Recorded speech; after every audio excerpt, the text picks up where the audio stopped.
Okay, magandang hapon po karating lang ho namin galing Leyte kaninang umaga. So eksakto andito si classmate So meron hong pinabibigay si Tita Marlina na pera sa kanya, at ito po tulong ni Tita nung siya ho na aksidente At huli nang naipadala ni Tita kasi hinintay niya kami makarating ng Leyte sa Maasin. So dala-dala ko ho, eksakto ho, nandito naman si classmate sa likod, may ginagawa. Ibibigay ho natin sa kanya yung tulong na ipinabibigay ni Tita Marlina. Ayan. Mate! Ano ka dyan? Ito gagawa ng kulungan ng manok. Gagawa kang kulungan ng manok? Ano yan, mga pambenta? Pambenta to, para magkapera. Ay grabe. Ano yan, mga lahi yan? Oo. Nagbibreed, Oo. Kanino yan, mate? May kwarisan ito. Nagbibreed na pala kayo ngayon. Ikaw ang para-alaga? Oo. Grabe. Gagawa ng kulungan. Kung sa'yo mga sugat mo? Ayos man. Tingnan yung mukha mo. Tindi ng tama mo Kabila. Sa ilong. At talagang asan pa? Yung sa tingaw, medyo galing na. Wala na. Magaling na yung sa tinga mo. O yung mo, yung sa tuhod na lang. Wala na, tuyo na. Yung sa giliran. Tuyo na rin. Saan ka ngayon katrabaho? Kay Maribel ako. Kay ate? Oo. Doon ka naman pala napadpad. Kaya pala di kita nakita kaninang umaga pagdating namin galing Leyte. Ay, Oo. Buti napunta ka dito, mate. Kumusta, mate, ang buhay-buhay nung ikaw ay na-aksidente? ayun. Mahirap ang pang-araw-araw at hindi makapagtrabaho. Ilang linggo? 3 linggo. 3 linggo. Oo. Paano yung upa sa bahay? Ay, yun. Napayag naman, pag may trabaho. Tsaka lang bigyan na magbibigay. lang, Pagka wala, pag wala, magagamit yung deposit. buti na naman. Sabi ko lang naka-antos. Nakaka-survive naman kahit pa paano. Ayan, grabe. Anong ginagawa nyo kay ate, mate? Nagta-tiles kami. Tapos magkikisami daw kay Lucas. bukas. Dami-dami pala kayong ginagawa doon. Aba, ganda ng pwesto mo, Dang. Dang, ganda ng pwesto mo dyan, Bakit nakakulambo ka dyan? Kuya, ito kanina. Oo. Bakit ta? Bakit? Hindi siya makuha ng Langaw. Ang ganda na mga nyo dyan, Mga So, yun. Guys, dito si classmate, grabe. Nagbibreed pala sila ni kuya ng manok, pambenta. Ayan, yung maliliit pa, binibreed. Magkano ba, mate, ang isang ganyan? Halimbawa, ganyan pag maliit, magkano ang bilihan yan? mga 500, ganito. 500. Pag medyo malaki-laki na, yung tandang na talaga siya, 3,000. 3,000. Ano yan? Bawi naman sa Bawi naman sa pagkain? Oo, bawi naman. Paano bawi? Hindi naman kasi ang gagastos ng ilang kilo ang bawat isa. Mga ilang buwan ang manok bago mo ibenta? 9 months, 8 months, ganyan. Bawi naman. Bawi Pag sabay-sabay na ibenta. Oo, pag-sabay. Ayun, palang dyan, diskarte. Dapat pala, sabay-sabay maibenta. Ayun, maganda. Yung may mga, kahit nandito lang, nagbababuyan, nagmamanukan, para yung hanap buhay, tuloy-tuloy. Si Dudang, ganito pala. Kala ko nasa loob ka ng kulambo, nasa labas ka naman pala. Labas ako ng vlog. Kala ko nasa loob ka. Nag-edit ako ng kuya.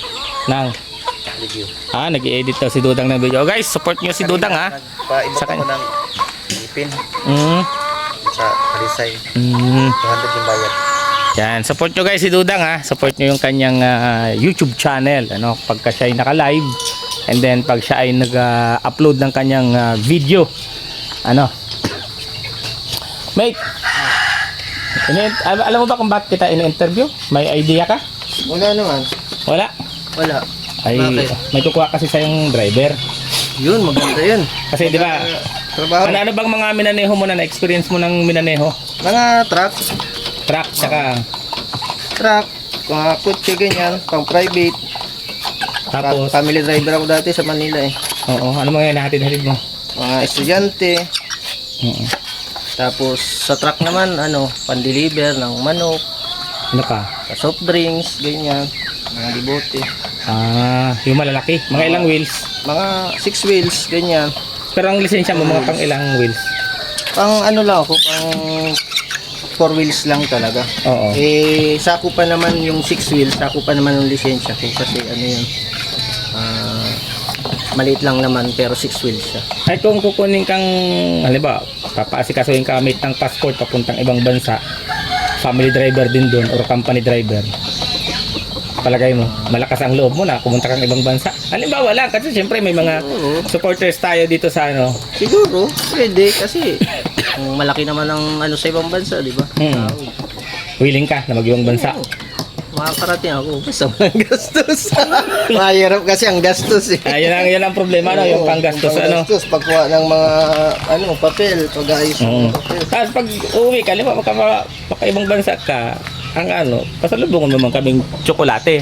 Ay, oo naman. Kahit Hindi lang tsokolate. Tsokolate, baka naman kahit chocolate, di mo kuha pasalubungan. Guys, si classmate, magaling ho itong magmaneho. Yun nga lang, pag sa dalawa ang gulong, nangyayari, gasgas ang mukha. Mahina siya sa dalawa lang ang gulong, nagagasgas yung kanyang mukha, nagagasgas yung kanyang tuhod. Ewan ko kung yung kanyang itlog, nagagasgas din kung tinatamaan. Siguro naman hindi. Pero, mate, meron talaga akong ibibigay sa iyo. Ibukas mo ang iyong palad. Paano? Ganyan? Ay, grabe. Isa, Ito, dalawa? grabe. Isa. Wow.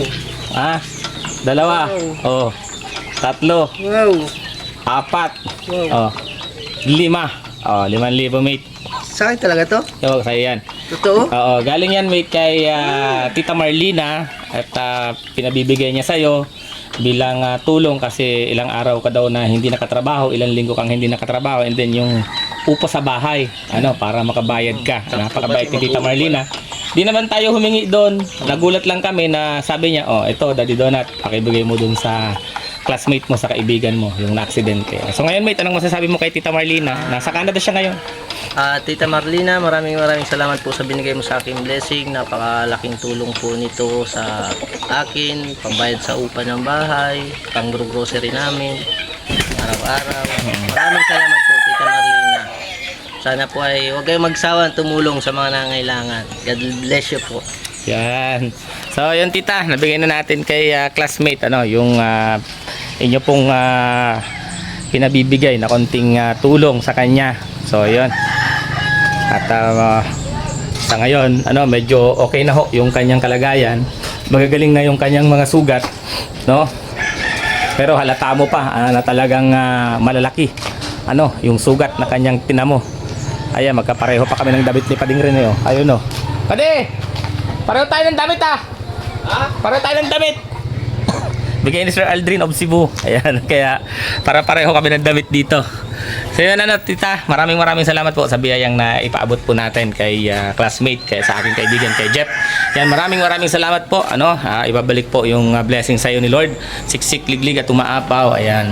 At sa mga viewers natin, sa mga supporters natin, maraming salamat po sa inyo. Ingat po kami at ingat din kayo. God bless us all. Thank you so much.